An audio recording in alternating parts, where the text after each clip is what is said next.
Pendant des années, ce champ a été fermé en raison de l'insécurité. Mais à présent, le champ pétrolifère de Manga a repris sa production dans ces secteurs.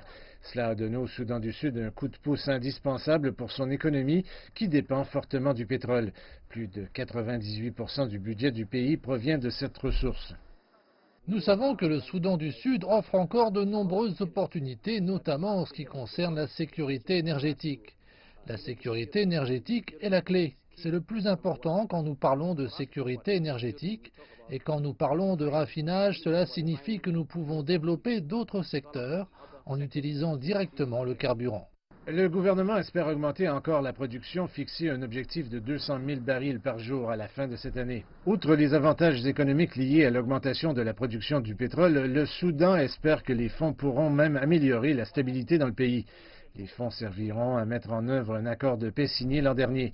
Cela pourrait également créer de nouvelles opportunités de développement. La sécurité s'est améliorée au Soudan du Sud depuis la signature de l'accord. Les experts disent que si la paix perdure, l'économie pourrait se remettre sur les rails.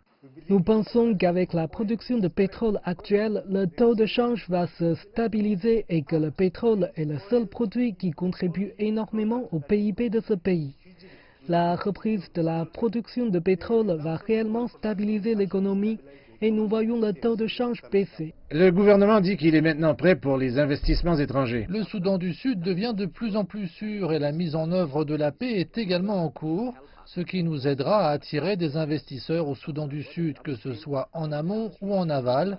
Nos systèmes bancaires, nos systèmes financiers s'amélioreront également, car nous attirons beaucoup des investisseurs. La guerre civile qui a éclaté dans le pays en 2013 a entraîné une forte baisse de la production du pétrole. En 2014, le Sud-Soudan produisait moins de 130 000 barils par jour. Cela a conduit à une flambée de l'inflation et à la stagnation économique. Donc, alors que le pays continue de se remettre de ces années d'agitation, la réouverture des champs de pétrole fait naître un nouvel espoir.